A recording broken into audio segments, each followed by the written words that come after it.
Welcome back. बात हो रही थी फिशर्समैन के हवाले से, ख़ास तौर पे अगर हम बलूचिस्तान की बात करें, बलूचिस्तान को हमेशा इग्नोर किया जाता है।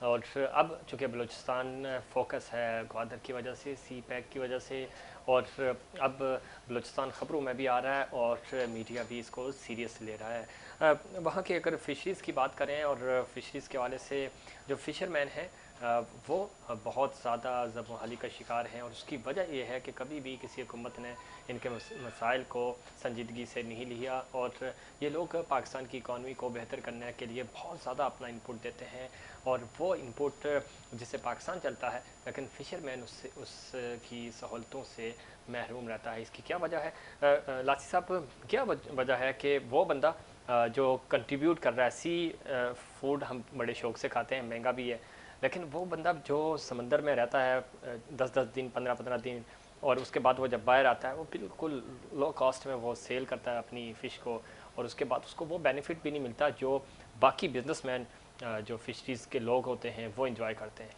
देखिए, इसकी बुनियादी वजह जो आप कह रहे हैं वो तो ये होता है कि उसकी एक वजह ये है कि हमारे जो वही आपने बात की तो इधर पहले के बोट जो उनकी है लकड़ी की बोट है, तो उसमें वो मछली की क्वालिटी ख़राब हो जाती है। सही उनको वहाँ फ्रीजिंग का सिस्टम नहीं नहीं है, है, बिल्कुल उसकी ऐसे ही। वजह से वो लाते लाते जो है वो उसमें मछली की उससे क्वालिटी और लो हो जाती है।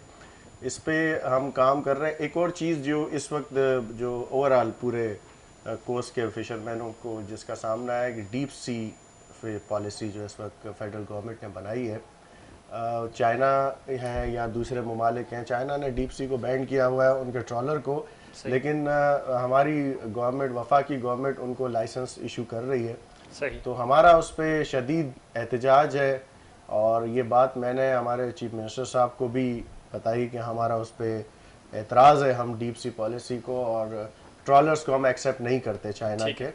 हमारा उस पर एतराज़ है क्योंकि वो इतना ज़्यादा, उनके पास इतनी ज़्यादा हाई क्वालिटी की मशीन्स हैं, चीज़ें हैं, वो जाल इस्तेमाल करते हैं कि वो हमारा जो फिशरमैन का एक एरिया है वो अगर 30-35 नाटिकल माइल के बाहर वो जो फ़िशिंग करेंगे वो बॉटम से करते हैं फ़िशिंग, और उनके पास इतना जदीद सिस्टम है कि एक तो वो सारी मछली जो एक एरिया की जो मछली होती है वो ले जाएंगे, किलोमीटर्स के हिसाब से उनके पास ठीक। जाल होते हैं।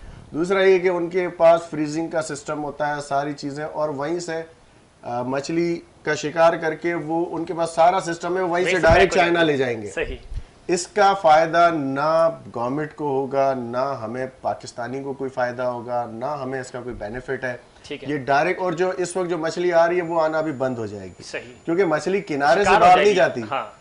मछली किनारे से बाहर नहीं जाती, समंदर से नजदीक हाँ, आती है, जो हमारे छोटे माहीगीर उसको शिकार कर, जब बिल्कुल वो ऐसा वही ही है। मछली ये मार डीप सब सी ले से वो जाएंगे। साइड की तरफ आ रही होती है, अगर डीप बिल्कुल सी से ही एग्जैक्टली। शिकार हो जाएगी तो वो बाहर कैसे आएगी। और शिकार हो के चलो भाई, खुदा के बंदो, शिकार करके आप हमारे हार्बर पे लाओ सही। और हमें उसका टैक्स दो, पाकिस्तान को उसका टैक्स दो, ठीक। सूबों को टैक्स दो, तो चलो समझ में आता है, सही। फिर भी हम सोचेंगे, लेकिन ठीक। हम इस पे भी राजी नहीं है। तो ठीक है। डीप सी पॉलिसी जो फेडरल गवर्नमेंट की है उस पे हम उस टोटली उस पे डिसएग्री कर नहीं रहे हैं, डिसएग्री कर रहे उसको हैं। रिव्यू करने की ज़रूरत है, बिल्कुल। उसमें हमने अच्छा, प्राइम लोकल मिनिस्टर को पार्टीज लेटर भी लिखा बलूचिस्तान की है। लोकल पॉलिटिकल पार्टीज हो या जो ऑर्गेनाइजेशन हैं वो आपके साथ कहाँ तक स्टैंड कर रही हैं, वो आपको सपोर्ट कर रही हैं या नहीं कर रही इस कॉज के लिए। देखें, जहाँ तक बलूचिस्तान के फ़िशरमैन का ताल्लुक है, फ़िशरमैन तंजीमें जो भी सही। हैं, गडानी, सोनमियानी, डाम, इन्हीं कोन तंजीमें तो आपके मलीर, साथ हैं, ये पॉलिटिकल सारी पार्टीज। हमारे साथ हैं। पॉलिटिकल पार्टीज भी आपका साथ दे रही हैं, जिन चूंकि जो वफाक देखें, तक पॉलिटिकल पार्टीज जो है ना, वो तो ज़ाहिर है इस वक्त अगर अख्तर मेंगल साहब को पता चलेगा वो हमारे ठीक है। साथ खड़े हो जाएंगे, क्योंकि उनका इमरान खान से बड़ा मसला चल रहा है।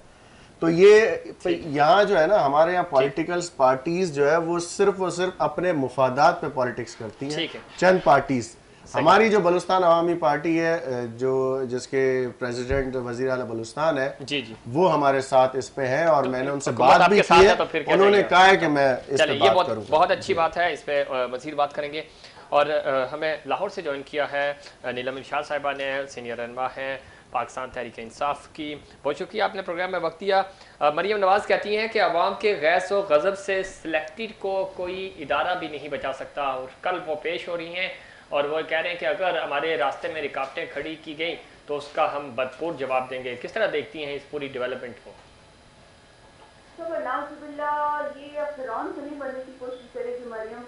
अगर पैसा फेंक के ये लोग अगर उठा सकते हैं लोगों को, तो झूठे वादे करके कि आपको ग्रोसरी दी जाएगी, आपको खर्चा किया जाएगा, गाड़ियों में भर के ले आते हैं, वापसी में आने के लिए उनके पास गाड़ियां भी नहीं होती।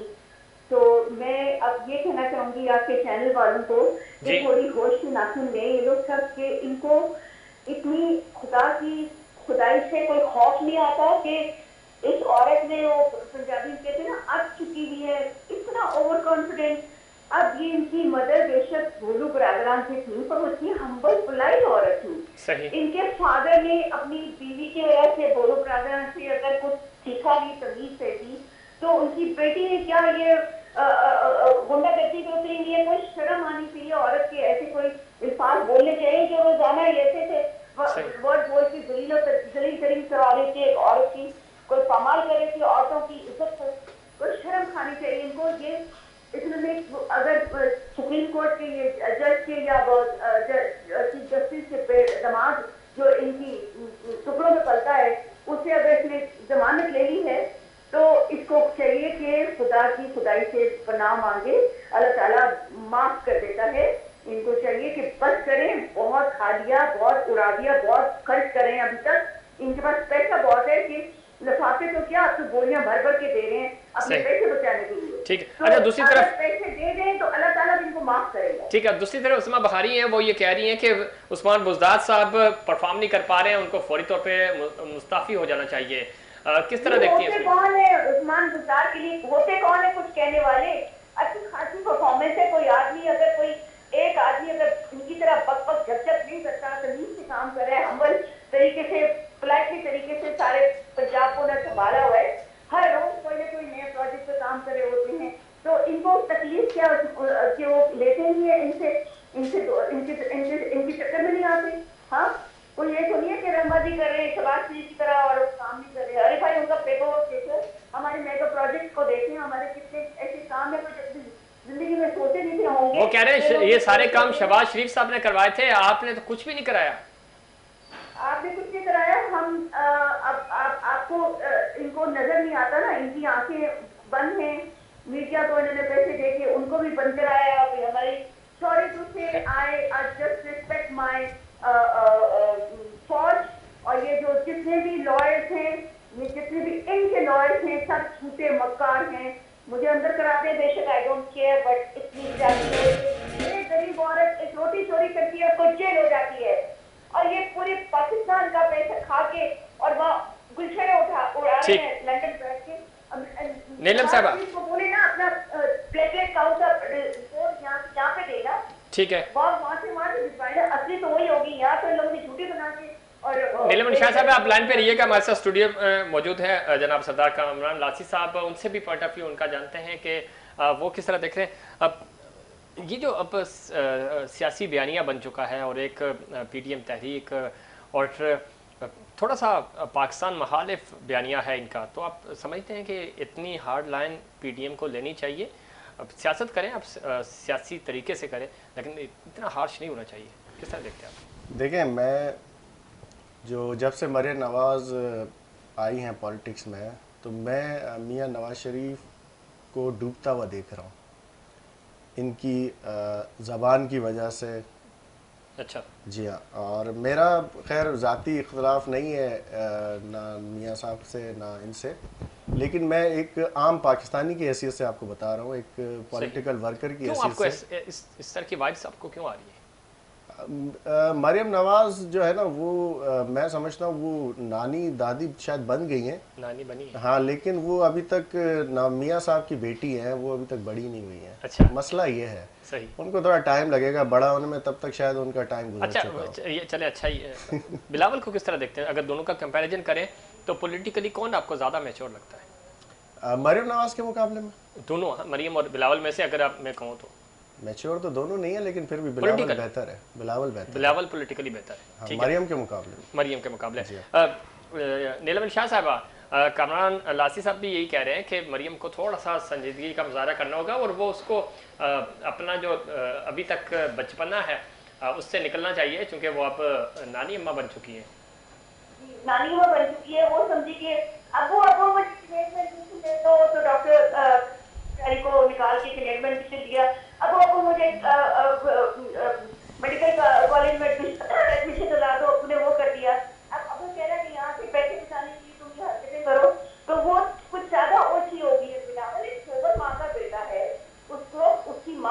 वाली औरत उसमें उसकी क्या कोई कंपैरिजन कर सकेगा बिलावल की माँ का? उसके बच्चा फिर मतलब सॉरी टू से उसके बाप को मैं पसंद करती हूँ, बिलावल को पसंद करती हूँ बहुत, उसकी माँ की वजह से, उसके नाना की वजह से। बट ये गनियत का तो कोई अगर पीछा कोई बेस नहीं है, कोई अच्छी खानदानीपन है ही नहीं। ठीक है, मैं भोलो बरादरा की बहुत इज्जत करती हूँ अभी तक कि वो शरीफ लोग थे, उन लोगों ने कोई ऐसी गंदगी नहीं फैलाई जो ये ठीक है। ग्रेट ग्रैंड नीलम शाह साहब, कल आपको लगता है कल आपकी तैयारियां हैं, अगर तसादुम होता है तो उसकी रोकथाम के वाले से? तैयारियां क्या है? She is the only one who will be allowed to enter that premises, okay? इनके साथ अगर रंगबाजी करने के लिए पैसा फेंक तमाशा देख वाले लोग अगर आ रहे हैं तो उनको निपट लेंगे, उनको देख लेंगे। ठीक है, आप देखिए हुकूमत इतनी कमजोर तो नहीं है कि ये इसके ओछे कंडों के पीछे आके तो वो पाकिस्तान की वो बड़ी नॉनसेंस बर्दाश्त करेगा। ठीक है, बहुत शुक्रिया नीलम शाह साहब आपका, अपने प्रोग्राम में वक्त दिया। बता रही थी कि हमारी तैयारियां मुकम्मल हैं और किसी भी तरह कानून हाथ में नहीं लेने दिया जाएगा। सरदार कामरान लासी साहब किस तरह देखते हैं? इस तरह की डेवलपमेंट्स होनी नहीं चाहिए, लेकिन बदकिस्मती से हम हर इशू पे हमारी जो पॉलिटिकल पार्टीज़ हैं वो सियासत करती हैं हुकूमत को प्रेशर में लेने के लिए, लेकिन अवामी तरजीहात जो हैं, अवाम के जो मसाइल हैं वो वैसे के वैसे ही हैं, उस पर कोई फोकस नहीं कर रहा है। महंगाई आपके सामने है और इसमें बलूचिस्तान हो या पंजाब हो या सिंध हो या KP, हर सुबह बराबर मुतासर हो रहा है और सूबाई हुकूमतें भी कुछ नहीं कर रही। देखिए, सूबाई हुकूमतें सिंध में तो खैर पीपल्स पार्टी की है, और बलूचिस्तान में बलूचिस्तान हुकूमत ने इस वक्त काफ़ी ऐसे इदारे बनाए हैं जो चेक एंड बैलेंस के लिए मार्केट्स के और इस तरह, क्योंकि ये जो रेट जिसको कहते हैं रेट बढ़ना या एक कंज्यूमर के उसको फैसिलिटेट करना, वो मेरे ख्याल से डिस्ट्रिक्ट लेवल के डिप्टी कमिश्नर लेवल के अफसरों का काम होता है और वही करते हैं ये लोग। रेट को, गवर्नमेंट के रेट को मेंटेन करना ये डिप्टी कमिश्नर लेवल के, असिस्टेंट कमिश्नर लेवल के अफसर का काम होता है।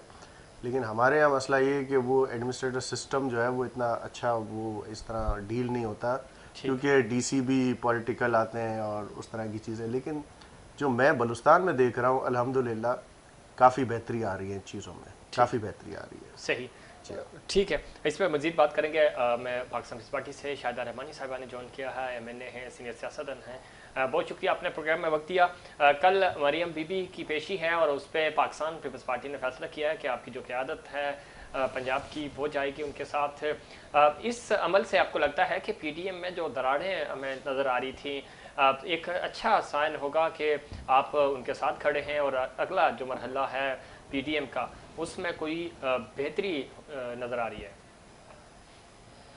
देखिए, एक बात अपोजिशन में जितनी भी जमातें शामिल हैं वो PDM उसका सरबराह जनाब फजल रहमान साहब हैं और हर एक पार्टी का अपना अलग मंशूर है, अपनी आइडियोलॉजी है, अपना नजरिया है और बातचीत में इख्तिलाफात भी होते हैं। लेकिन असल बात क्या है कि इस वक्त जो मुल्क में तब्दीली के नाम पर तबाही मुसल्लत है, इस वक्त मुल्क में जो बेरोजगारी है, इस वक्त मुल्क तमाम इदारों को जिस तरीके से आपने देखा कि ईस्ट इंडिया कंपनी बन गई है PTI और तमाम इदारों को फरोख्त किया जा रहा है, आवाम के ऊपर महंगाई के बम और महंगाई का सुनामी जो है वो मुसल्लत किया जा रहा है, टैक्सेस की भरमार है, बिजली के बिल उठा के देख लें, गैस के बिल उठा के देख लें, तमाम यूटिलिटी बिल्स जो है वो मैं समझती हूँ कि 100 गुना से ज्यादा, 200 और 300 गुना से ज्यादा इजाफा हो चुका है अब तक। तो आवाम जो है वो बिलबिला रहे हैं और असल जो PDM की मूवमेंट है वो उसका मेन मकसद ही यही है कि आवाम के हुकूक के लिए, आइन और पार्लियामेंट की बालादस्ती के लिए हम सब मुत्तहिद हुए,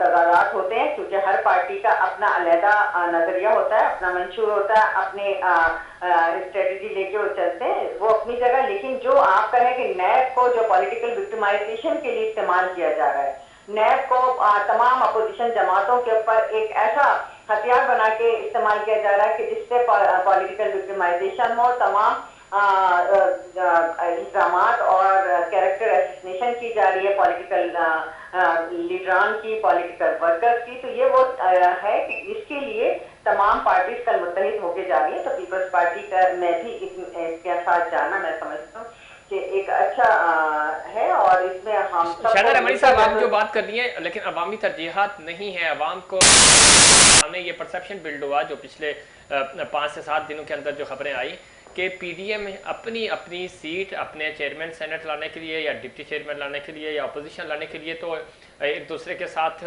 मिलकर चलने को तैयार हैं, लेकिन आम आवाम की तरजीहात नहीं है। आपका इत्तेहाद बनता ही इस चीज़ पे है कि आपने चेयरमैन किसको लेके आना है, सरबराह कौन बनेगा, अपोजिशन लीडर कौन होगा। जब ये चीज़ें एक्सपोज होती हैं, आवाम जब देखते हैं टीवी के ज़रिए, तो फिर वो सोचते हैं कि ये सारे तो अपने अपनी सीट के लिए लड़ रहे हैं, आवाम की तरजीहात के लिए तो कोई भी आगे नहीं बढ़ रहा। देखिए, आपने वो बात की जो पीटीआई का बयानिया है, आपने उस बयानिया की तारीफ करते हुए और वो मौक़िफ़ को आपने बयान किया। ऐसा हरगिज़ नहीं, आवाम को भी मालूम है कि अगर सेनेट का चेयरमैन पाकिस्तान पीपल्स पार्टी का होता तो शायद कुछ बेहतरी होती आवाम के हुकूक के लिए। इस वक्त जिस तरीके से ये लोग चाहते थे कि सेनेट से हम बाहर हो जाएं या इसमें ना हो, तो आवाम के लिए जद्दोजहद कैसे की जाएगी? पार्लियामेंट के अंदर ही आवाम के मसाइल को। ठीक है शायदा रहमानी साहिबा, ये इल्ज़ाम पीटीआई भी हम पे लगाती है, नॉन लीग भी लगाती है कि हम उनके बयानिए को टो करते हैं, लेकिन हकीकत तो यही है। अभी आपने खुद कह दिया कि अगर हम असम्बलियाँ छोड़ेंगे तो असम्बलियाँ छोड़ने के लिए तो आपको फजल रहमान और मुस्लिम लीग नून जोर दे रही है ना। 1985 में आपने असम्बलियाँ छोड़ दी थी जब मोहतरमा बेनज़ीर भुट्टो उस वक्त हयात थी, तो उन्होंने कहा था कि हमने अपनी करियर में सबसे बड़ी गलती की और उस गलती को हम दोबारा रिपीट नहीं करेंगे। तो इसका मतलब ये है कि फिर आप हम पे तो इल्ज़ाम लगा देते हैं 1 मिनट में। आपकी अपोजिशन जमातें फिर आपके साथ जो हैं वो आपको कह रही हैं कि आप इस्तीफे दें और बाहर आ जाएं। देखिए जी, हमने हमेशा पीपल्स पार्टी ने जमहूरियत के लिए, और आपने जिस तरह 85 का हवाला भी दे दिया, और आपने देखा कि 2008 में भी साथ में जब बीबी का एसेसिनेशन हुआ तो उस वक्त भी नवाज शरीफ साहब का ये मौक़िफ़ था कि हम इलेक्शन का बाइकआउट करेंगे, लेकिन पीपल्स पार्टी की क़यादत ने ना सिर्फ ये दानिशमंदाना फैसला किया बल्कि उनको भी आमादा किया। इसी तरह 2018 के इंतखाबात में तमाम तर तहफ़्फ़ुज़ात के बावजूद पाकिस्तान पीपल्स पार्टी ने जमहूरियत डिग्री नहीं होने की और तमाम अपोजिशन की जमातों को राजी किया। खुद भी हम पार्लियामेंट में और 2.5 साल के खलील अरसे में इनको एक्सपोज किया। इसी तरीके से जब धरना हुआ 2014 में तो हम पीटीआई के साथ अपोजिशन में थे, लेकिन हम उसका हिस्सा नहीं बने। हमने जमहूरियत को डिरेल नहीं होने दिया, और जमहूरियत है, पार्लियामेंट है, तो इस मुल्क के आवाम के हकूक के लिए बात भी होगी, उनके लिए कवानीन भी होंगे। आज अगर हम महंगाई, बेरोजगारी, टैक्सेस की भरमार और जो कुछ इस मुल्क की मईशत के साथ हुआ, अगर हम उस पर खड़े हैं आवाम के लिए, और ये तो कहा ही नहीं जा सकता कि हम आवाम के हकूक के लिए, ये आवाम के हकूक की जद्दोजहद है, कोई अपने लिए जद्दोजहद नहीं। आप ये बताते कि बीबी ने सारी जिंदगी जद्दोजहद की, कितना ये तो शायदा रहमानी साहबा, इसमें कोई शक नहीं, बीबी की जद्दोजहद से कोई इनकार नहीं कर सकता। उन्होंने कुर्बानी दी, अपनी जान निछावर की इस मुल्क के लिए, लेकिन 2008 से 13 तक सुने 2008 से 13 तक, 2013 से 18 तक और 18 से 2021 आ गया। 13 साल से मुसलसल सिंध में आपकी हुकूमत है। 5 साल आप वफाक में रहे और उसके बाद मुस्लिम लीग नून 13 से 18 तक वफाक में रही। अगर हम वफाक की भी बात करें और सिंध की भी बात करें तो अवाम के तक समरात नहीं पहुंचे, इसीलिए सवालिया निशान पैदा होता है। और इसी वजह से 2018 में इमरान खान को लोगों ने वोट दिया। अगर ऐसी कारकर्दगी होती तो फिर आप सुकड़ के सिर्फ सिंध के 4 डिवीजन तक न रह जाते। ऐसा हरगिज नहीं है। 2018 के इंतखाबात को चुराए थे, 2013 में भी जो कुछ हुआ उस पर सदर रजाई साहब के स्टेटमेंट पूरी कौम को याद है, जब उन्होंने असेंबली में कहा। लेकिन असल चीज ये है कि जो हमारी 2008 से आज इस मुल्क में जो जमहूरियत चल रही है वो भी पाकिस्तान पीपल्स पार्टी के मरूने मिन्नत है। 2008 से 13 से 18 गए, अभी ये जो जमहूरियत का तसलसल है ये पाकिस्तान पीपल्स पार्टी ने इसके लिए बड़ी भारी कीमत चुकाई। नंबर 1। नंबर 2 ये कि 2008 से 13 तक जो आवाम के लिए, जो आवाम के तनख्वाहों में इजाफा किया गया, जो रोजगार के मौके पैदा किए, आवाम की तनख्वाहों में इजाफा नहीं हुआ था, गवर्नमेंट मुलाजमीन की तनख्वाहों में इजाफा था, आम आवाम को कोई इजाफा नहीं मिला। उसके बाद आपकी कुर्बानियां बिल्कुल हैं, आईनी तौर पे आपने मजबूत किया इस मुल्क को, इसमें भी कोई शक नहीं, लेकिन माशी तौर पे जितना दिवालिया आपने किया इतना किसी दूसरी हुकूमत ने नहीं किया। ऐसा हरगिज नहीं है। आपने फिर एक गलत बात तोड़ की कि हमने दिवालिया नहीं किया। उस वक्त 2008 से 13 तक हमने 104 से ज्यादा अमेंडमेंट की। हमने वो लोग जो गवर्नमेंट मुलाजमीन थे, हमने ये फीडबैक इंट्रोड्यूस कराया, हमने बेनिफिट इनकम सपोर्ट प्रोग्राम और अदर इस तरह के कितने प्रोग्राम, वो लोग जो मुलाजमतों से निकाल दिए गए थे उनको बहाल कराया, 100% पेंशन के इजाफा कराया। आपके सरकारी मुलाजमीन को इंसान के आवाम नहीं समझते, लाखों की तादाद के अंदर वो सरकारी मुलाजमीन जो आज सड़कों पे है। इसमें कोई शक नहीं शायदा रहमानी साहिबा, हम बिल्कुल आवाम समझते हैं। मिस्टर सिस्टम आपने सिंध में इंट्रोड्यूस करवाया, ये क्रेडिट आपको जाता है। सिंध में करप्शन अरोज पे रही, ये क्रेडिट आपको जाता है। सिंध में सिंध नहीं, पूरे पाकिस्तान में तो है ही है। सिंध में शुगर माफिया में काके और लोगों के तो बड़े बड़े बिजनेस नहीं कर सकते, आपके काके भी खरबों रुपए की करप्शन कर रहे हैं। आप इस चीज को माने, सबसे ज्यादा करप्शन जो है वो आपके दौर में हुई है शाहिदा रहमानी साहिबा। आपके जो आईनी तरमीमें हैं उसकी पूरा पाकिस्तान उसकी तारीफ करता है, लेकिन जो करप्शन है उससे सबसे ज्यादा करप्शन आपने की।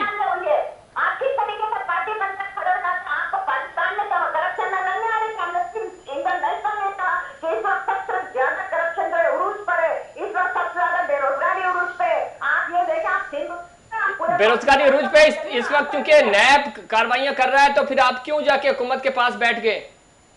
सामना करें ना फिर। हुकूमत के पास बैठे ना, हमें हुकूमत के पास जाना है, हम सामना कर रहे हैं। और आपने देखा कि हमारी तमाम लीडरशिप ने बेखौफ दलीराना अंदाज में नैब का मुकाबला किया, चाहे सदर गदारी साहब हो, मोहतरम फरियाद कानपुर को जिस बेईमाना तरीके से ईद की चांद रात को उठा कर लेकर जो रात को बीमार को हॉस्पिटल से लेकर, वो आपको नजर नहीं आता। तो एहतसाब तो होगा ना, जब एहतसाब होगा तो उसमें तो फिर ये नहीं देखा, जब पूरा पाकिस्तान बीमार हो रहा था तब तो आपको अंदाजा नहीं हुआ, उस वक्त आपने ख्याल नहीं रखा। आज जब आपके खिलाफ एक्शन होता है तो आपको सारी चीजें याद आना शुरू हो जाती है। प्रोग्राम का वक्त खत्म हो रहा है। शाहिदा रहमानी साहिबा बहुत शुक्रिया, आपने प्रोग्राम में वक्त दिया। शाहिदा रहमानी साहिबा की गुफ्तगू सुनी कामरान साहब आपने, और करप्शन इसमें कोई शक नहीं, पाकिस्तान पीपल्स पार्टी बेताज बादशाह इसमें, और वो नज़र भी आई है आईनी तौर पे। ये जो चीज़ें बता रही हैं इसमें कोई शक नहीं कि NFC अवार्ड्स हों, सूबे के राइट्स हों, 18वीं तरमीम हो, इस पर पाकिस्तान पीपल्स पार्टी को क्रेडिट जाता है, क्रेडिट देते हैं। लेकिन सिंध का जो बुरा हाल है और यहाँ पे जो करप्शन है वो भी क्रेडिट इन्हीं को जाता है। ज़ाहिर है वो हम MQ को या PTI को तो नहीं दे सकते। नहीं, आप MQ को भी देख लीजिए, उनका है, उनको दे चुके हैं क्योंकि उनको दे चुके हैं। कराची के वाले से जो तबाही है वो उनको मिल चुकी है 30 सालों में। और दूसरी बात ये जो कह रही थी कि गवर्नमेंट मुलाजिम जो है वो भी आवाम है, तो इसका मतलब है पटवारी भी आवाम है। बिल्कुल जनू लिख के पटवारी खुद ही एक्सेप्ट कर रहे हैं, खुद ही कर रहे हैं। सही जी। तो खैर आखिरी पॉइंट क्या कहेंगे, चूंकि मुझे प्रोग्राम का वक्त खत्म हो रहा है। आपको लगता है कि फिशरीज के मसाइल बलूचिस्तान निगलेक्ट हो रहा है, लेकिन अब हम देख रहे हैं कि ऐसा नहीं है, आहिस्ता आहिस्ता बलूचिस्तान की तरफ तवज्जो आ रही है और मीडिया हो, इंटरनेशनल फोरम्स हों, वो फोकस कर रहे हैं। तो आपको लगता है कि कोई उम्मीद की किरण नज़र आएगी?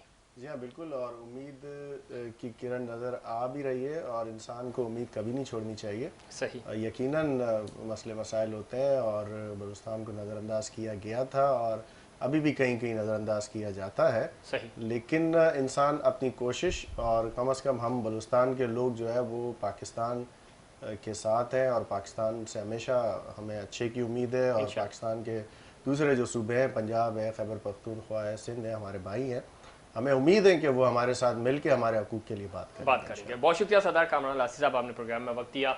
नाज़रीन, ये था हमारा आज का प्रोग्राम। उम्मीद करता हूँ दीगर प्रोग्राम्स की तरह आज का प्रोग्राम भी आपको पसंद आया होगा। मुझे और इनसाइड पाकिस्तान की पूरी टीम को दीजिए इजाज़त। अल्लाह निगहबान।